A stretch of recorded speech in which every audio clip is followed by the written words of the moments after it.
Let's Loom Knit cables. This is an intermediate cable. It's a 4/4 right cable. I've got a tutorial on right-handed and left-handed, so stay tuned for that. You can see it in my hat sample here in our cabled linen hat, which you can find at the links below. This video is going to cover just the cabled row and how to maneuver it. We're working specifically with the Flexee Loom because it works really well for this particular cable. Join us today on GoodKnit Kisses. Welcome to GoodKnit Kisses. We're all about helping you stitch your love and love your stitches. To get the pattern for the cabled linen hat, be sure and click down in the links in the video description below to get that, as well as the right and left-handed version. Again, the right-hand version is the 4/4 right cable, and the directions are going to be written that way. We've tried to write them in a way that's not left-handed or right-handed, but the specific pattern is going to make it to the right, and then a left-handed knitter, yours is going to look opposite that. But this is the way that the right cross cable is performed on the loom for this pattern, and this video should be helpful if you want to make a 4/4 right cable for any pattern. We're just going to concentrate on those 8 stitches, moving them over, and give you a little bit of tips there. This is not a super long video. If you do want more on this particular hat, click down below and you can find our linen stitch hat, which uses all the same stuff, and also we'll have a link to our decreased crown video as well. So stay tuned and we will start this. So you want to work on your pattern and get it to the point of your first cable. Now I've already gone several rows past this, but get to the point that you want to do the cable. It doesn't have to be on a hat. It can be on a scarf or something, but you're going to be working up towards where you first start your cable. On this pattern here, I have already worked my brim and done several of these repeats. So now I'm on the row where I repeat. Just for reference in our pattern, this is round 7 and it begins the right cross cable. This pattern repeat is actually a 6-round repeat, and on the 6th round is where the cable goes. You need those first several rounds in order to get a long enough amount to start turning them. Make sure that you're not very tight here. You don't want to use a flat knit stitch on this at all. I use a U-wrap stitch on here. You can also use a traditional knit, and yes, you can use an E-wrap knit. Note these are all really smooth. If you use an E-wrap, you're going to have a bumpy look, or you'll end up untwisting those stitches. Okay, so I'm coming from this direction here. Now you can see I have my stitch marker marking the very first peg, and then I'm going to be taking these 2 links in our Flexee Loom, and I've got them marked as the same color of peg because I want to move these all together, and then the next 4 I have in another color. Okay, and you can see the rest of this loom is every other color. Now I did have a tip for you.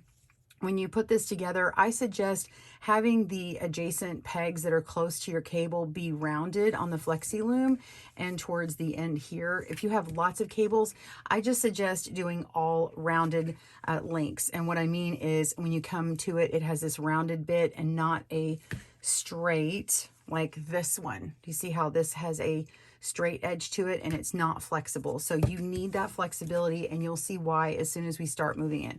Now before we get started, you can see how this is a little tight here, but it's opened up. That's because I have knit several rows after a cable, but as soon as we get through knitting this, it's going to be tight. So I just want to promise you and show you this in the beginning that it will loosen up and this will be a good hat. But just know that if you're making a cable, it's going to draw in your stitches a little bit. Okay. The first 4 stitches are going to be held at the back, and in order to do that, you're going to put your yarn to the front and take off these 2 links, and then we're going to be working these 4 stitches knit. Then we'll cross them and then we'll knit these 4. Okay, so the first 8 stitches are going to be knit, but you have to remove the first 2 links and hold them to the back. So let's do that now. And by the way, you want to watch this video maybe a couple of times before you attempt it yourself. We also have the slow button on there if you want. Okay, I'm just going to let it lay to the back here and go ahead and connect these. Make sure to remove your yarn from getting snapped in. Okay, now I'm going to go ahead and knit these stitches. 1, 2, and 3, and 4. Now on this loom, you can see that my last 3 stitches are with one of these 3 peg links. So if you don't want to get confused, you can mark your last few pegs if you need to, or I don't know, you'd have to do something else just to mark that you know that these are the last ones, because once I switch this, I've got multiple colors next to each other and my stitch marker for my beginning peg gets moved down. So I just know for my pattern, because I have a 3 peg link, I know that it makes the end of my round right where that is. So I kind of know where I'm stopping. Okay, so you need to figure out a stopping point that's easy for you to visually see on your own loom for the particular pattern you're working. All right, so we're ready to switch this. This is the harder part. I'm going to make sure my yarn is in front, and we're going to open up our loom again. Okay, now I have found that when I reconnect them, it's actually easier to connect this one first. Okay, so the very last peg of that. So I'm just going to, I don't know, I'm trying to use my best words here, but I'm just going to kind of tilt it around like this and insert into and pop it in. Make sure it's nice and connected. Okay, now you can see that's really, really tight. I'm going to take my working yarn and come behind all of these 4 pegs here. And I like to kind of come up and go ahead and knit this first peg on the held links. Just the first one. Okay, now I have my yarn out of the way. I don't have to worry about that. And okay, so this is where I have to do a little bit of maneuvering and put my tool down.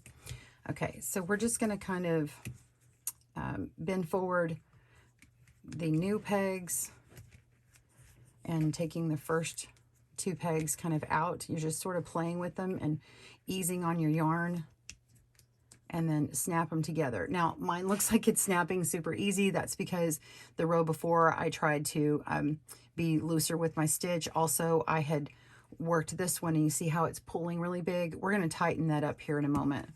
So I'm going to snap this together.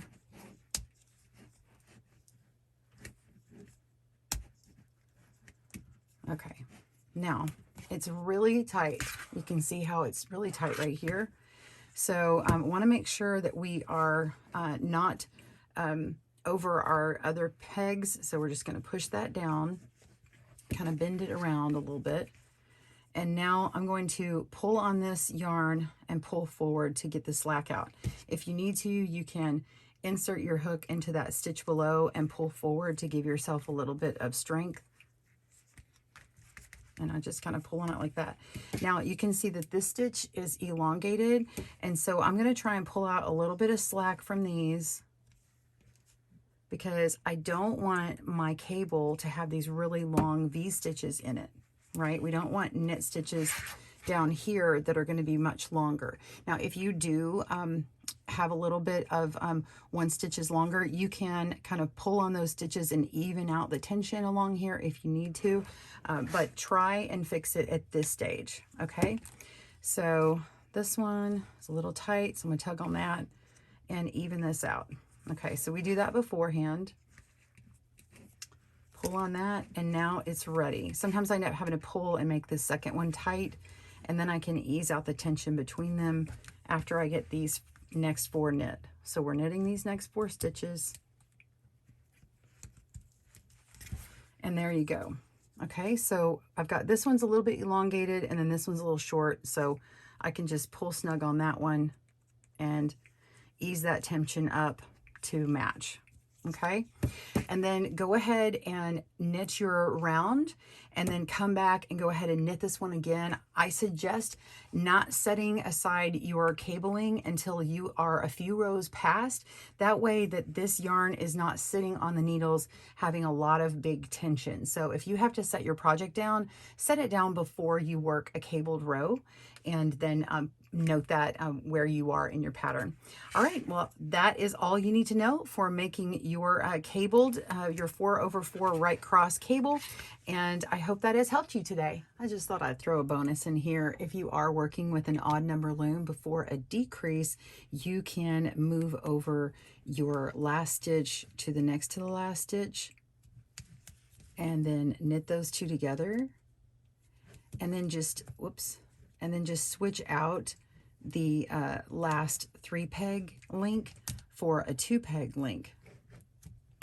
So you can take these 2 stitches off and then replace them onto a 2-peg link and then start your decrease round. So there you go. I hope that helps you. Here is the final cable. You can see the 4 stitches twisted with the other 4 stitches. It looks beautiful, and this particular hat, it only has 1. You can choose to wear it in the middle or on the side, wherever you like. And here's my smaller baby hat. This is the baby. We also have a youth size and a large size if you do want this cabled linen stitch pattern. And be sure and get that on our blog down below, or you can download them on Ravelry and Etsy stores at GoodKnit Kisses. Well, I hope you have fun and happy loom knitting. Thanks for joining us today, where we help you stitch your love and love your stitches. See you again soon.